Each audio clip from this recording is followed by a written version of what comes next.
কমিশনে বসানো হয় নাই। আগামী বাংলাদেশ কখনোই ঋণ খেলাপিদের হাতে উঠাই দিব না। আগামী বাংলাদেশ ব্যাংক ডাকাতদের হাতে তুলে দিব না। ব্যাংক ডাকাতদের জন্য, ঋণ খেলাপির জন্য এই বাংলাদেশের প্রত্যেক ইঞ্চি মাটিকে আমরা জাহান্নাম বানাই ফেলবো। এই ঋণ খেলাপিরা ব্যাংকের থেকে ঋণ নিয়ে বিদেশে পাচার করে তাদের পরিবারের জন্য বিদেশে সেফ হেভেন এবং বেগম পাড়া বানায়। আর আমাদের দেশের তরুণ প্রজন্ম কর্মসংস্থানের অভাবে কি নিদারুণ করুণ জীবন যাপন করে। আর এদের সন্তানরা বিদেশে থেকে মাদকের জীবন, বিদেশে থেকে বেলাল্লাপনার জীবন যাপন করে। আপনাকেই বলছি, ইন্স্যুরেন্স করলে সিটিতে সুরক্ষা পাবেন নিশ্চিতে। আমরা স্পষ্ট ভাষায় বলছি, ঋণ খেলাপি এবং ব্যাংক ডাকাত তাদেরকে আমরা সংসদে যাইতে দিব না।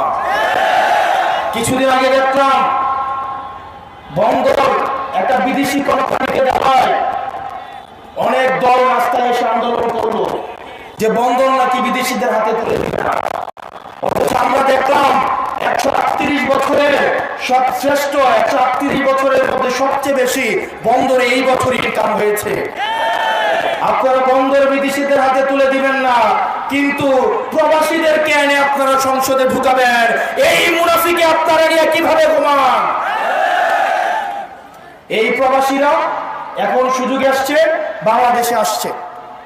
আবার যদি দেখে নির্বাচন উত্তর দক্ষিণ, তাদের যে পাসপোর্ট আছে সেটা নিয়ে আবার বিদেশে পালাবে। এই দেশের ভূমিপুত্ররাই এই দেশ শাসন করবে। কোন প্রবাসী এসে এই দেশ শাসন করতে পারবে না। যে বাংলাদেশের রক্তের সাথে, বাংলাদেশের মাটির সাথে, পানির সাথে, জনগণের সাথে যার কোনো সম্পর্ক নাই, বাংলাদেশের জনগণের নীতি নির্ধারণীতে এই প্রবাসীদেরকে, এই বিদেশিদেরকে তাদেরকে কোনো জায়গা দেওয়া হবে না। প্রিয় বাফুলবাসী, প্রিয় তরুণ প্রজন্ম, আমাদের আগামী বাংলাদেশটা, আমাদের অতীত প্রজন্ম যে ভুল করে গিয়েছে, সেই ভুলের দায়ভার, সেই ভুলের মাসুল আমরা তরুণ প্রজন্ম বারবার আমরা দিতে পারবো না। ইতিহাসের প্রত্যেকটা প্রান্ত প্রান্তে আমাদের অতীত প্রজন্ম ইতিহাসের ভুল প্রান্তে তার অবস্থান নিয়েছে এবং সেটার দায় আমাদেরকে রক্ত দিয়ে আমাদেরকে সেটার দায় শোধ করতে হয়েছে। আমাদের আগামীর বাংলাদেশ হবে সমতার বাংলাদেশ, আগামীর বাংলাদেশ হবে মানবিক মর্যাদার বাংলাদেশ, যেই বাংলাদেশে মত প্রকাশের জন্য আপনাকে গুম করা হবে না, যেই হয়ে যাবে জিনা কঠিন হয়ে যাবে। যুবকরা, আমরা সমাজে ইসলাম চাই না? একটু জোরে বলেন না, চাই না? কারা কারা ইসলাম চান হাত দেখি, কারা কারা চান?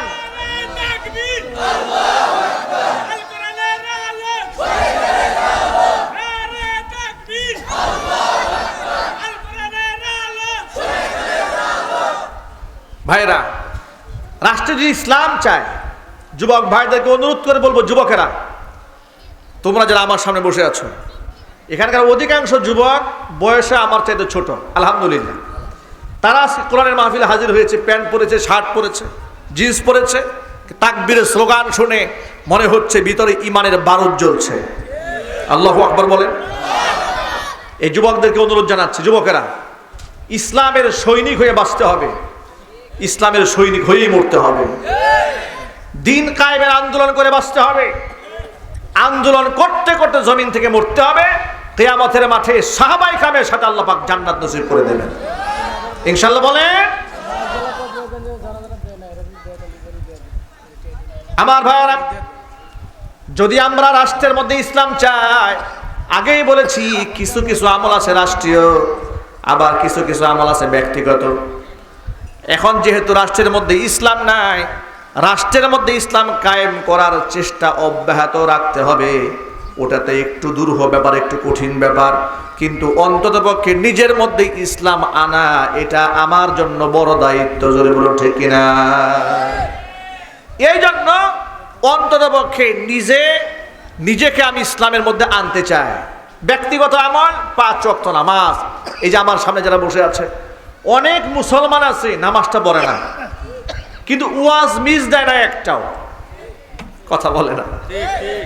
ওয়াজ শুনবে 10 মাইল দূরে গিয়ে, কিন্তু নামাজ পড়বে না 5 কদম হেঁটে মসজিদে গিয়ে। এরকম মুসলিম মনে হয় সিরাজগঞ্জে একজনও নাই। আমি গত দুদিন আগে লালমনিরহাট জেলা কালীগঞ্জ উপজেলা একটা প্রোগ্রাম ছিল আমার, একটু ব্যাকওয়ার্ড প্লেস যেখানে আমাদের গাড়ি রাখা হয়েছে, সেখান থেকে প্রায় 7টা নদী পার হয়ে যেতে হয়। আবার সেই নদী নৌকা দিয়ে পার হওয়া যায় না, মোটর সাইকেল দিয়েও যাওয়া যায় না, কিছু অংশ শুকনা, কিছু অংশ ভিজা, কিছু অংশ কাদা, মুশকিল। ট্রাক্টরের মধ্যে উঠাইয়া আমাদেরকে সেখানে নিয়ে গেল। মনে মনে ভাবলাম জীবনে কত কিছু তো উঠলাম, হেলিকপ্টারে উঠলাম, বিমানে উঠলাম, গাড়িতে উঠলাম, মার্সিডিজ বেঞ্চের গাড়িতে উঠলাম, ট্রাক্টরে ওঠাটা বাকি ছিল। এটাও 3 দিন আগে এই স্বপ্ন পূরণ হয়েছে, ট্রাক্টরে উঠে ওয়াজ করতে গেলাম। যাই হোক, আমি যেটা বোঝাতে চেয়েছি, সেখানে আমাকে মোহাব্বত করেন, ভালোবাসেন লালমনিরহাটের হাতিবান্ধা অঞ্চলে কিছু যুবকরা। আমাকে আরেকটা মাহফিলের ডেট নেওয়ার জন্য তারা মোটর সাইকেল নিয়ে ওই যে 7 সমুদ্র 13 নদী, এগুলা কোনো ক্ষেত্রে কয়েকটা নদী তার পারও হয়ে গিয়েছে, কেউ হেঁটে পার হয়েছে, কেউ মোটর সাইকেলে পার হয়েছে, কেউ কাপড় ভিজাই ফেলছে, কেউ লুঙ্গি ভিজে ফেলছে। রাস্তা দিয়ে আসার সময় এক ভদ্র ছেলে আমাকে বলছে, দূর থেকে মাহফিল শেষ করে আসার সময় চিৎকার আওয়াজ দিয়ে বলছে, হুজুর আমার পরনে কিন্তু প্যান্ট নাই। মানে সব ভিজে শেষ, ওখানে ওয়াজ শুনতে গিয়েছে। আমি এই ঘটনার মাধ্যমে যেটা বোঝাতে চাই, আমাদের দেশের মানুষের ওয়াজ শোনার একটা ব্যাপক আকর্ষণ আছে।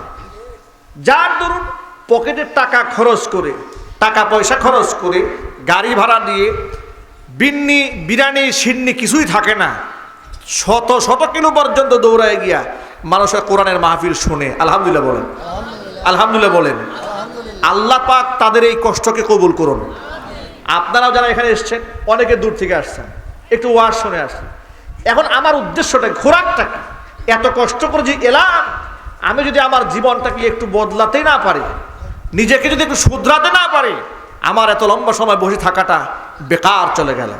আমি সকল ভাইদেরকে বলছি, ভাইরা, রাষ্ট্রে কবে ইসলাম হবে না হবে ওই চিন্তা করে আমার ঘরে বসে থাকার সুযোগ নাই।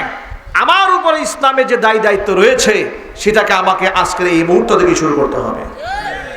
আজকের পর থেকে এক ওয়াক্ত নামাজও আমাদের যেন কাজা না হয়। ইনশাআল্লাহ বলেন, যদি বলেন না ইনশাআল্লাহ। এটা আমাদের ব্যক্তিগত আমল।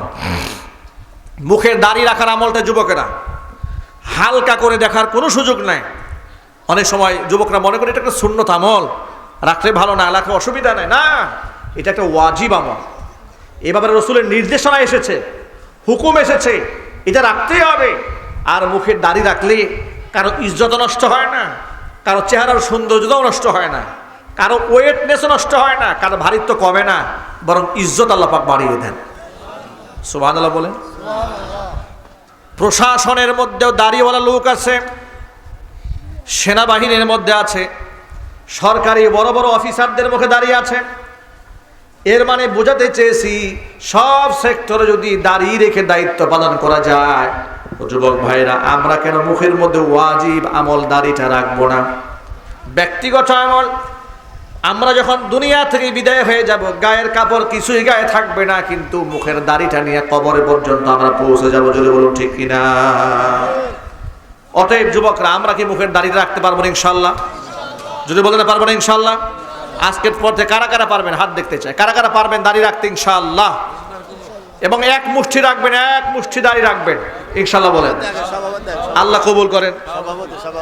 এই আমাদের সভাপতি সাহেব, দেখেছেন, সভাপতি সাহেব যদি দাড়ি না রাখে, তাহলে এই এতগুলো মানুষ সব বেইজ্জত হয়ে যাবে। দুই হাত তোলেন, মারহাবা বলেন। আল্লাহ কবুল করেন। আমরা আজকে দোয়া করে দিলাম সভাপতি সাহেবের জন্য। আজকের পর থেকে সভাপতি সাহেব দাঁড়িয়ে আর কাটবেন ইনশাআল্লাহ। আল্লাহ যেন কবুল করেন। যুবকরা, ব্যক্তিগত আমল বললাম, নামাজ, মুখের দাড়ি।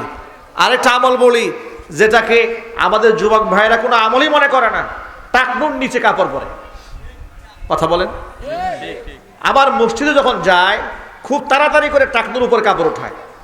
ইমাম সাহেব বলে দেয়, টাকনুর নিচে কাপড় থাকলে উঠাই ফেলেন।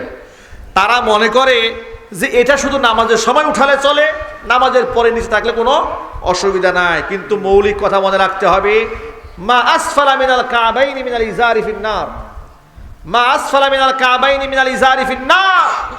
টাকনুর নিচে যে ব্যক্তি কাপড় পরবে তার ঠিকানা হবে জাহান্নাম। নাউজুবিল্লাহ বলেন।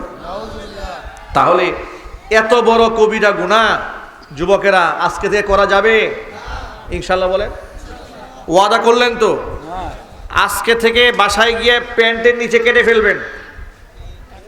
টাকনুর নিচে যাদের প্যান্ট আছে টাকনু পর্যন্ত মাপ ঠিক রেখে বলবেন টেইলার মাস্টারের কাছে গিয়ে, কাটিং মাস্টারের কাছে গিয়ে এটা কাটো, কারণ আমি জাহান্নামে যেতে চাই না। ইনশাল্লাহ বলেন। ছোট্ট ছোট কয়েকটা আমল। 1 নাম্বার 5 ওয়াক্ত নামাজ, 2 নাম্বার মুখের দাড়ি, 3 নাম্বার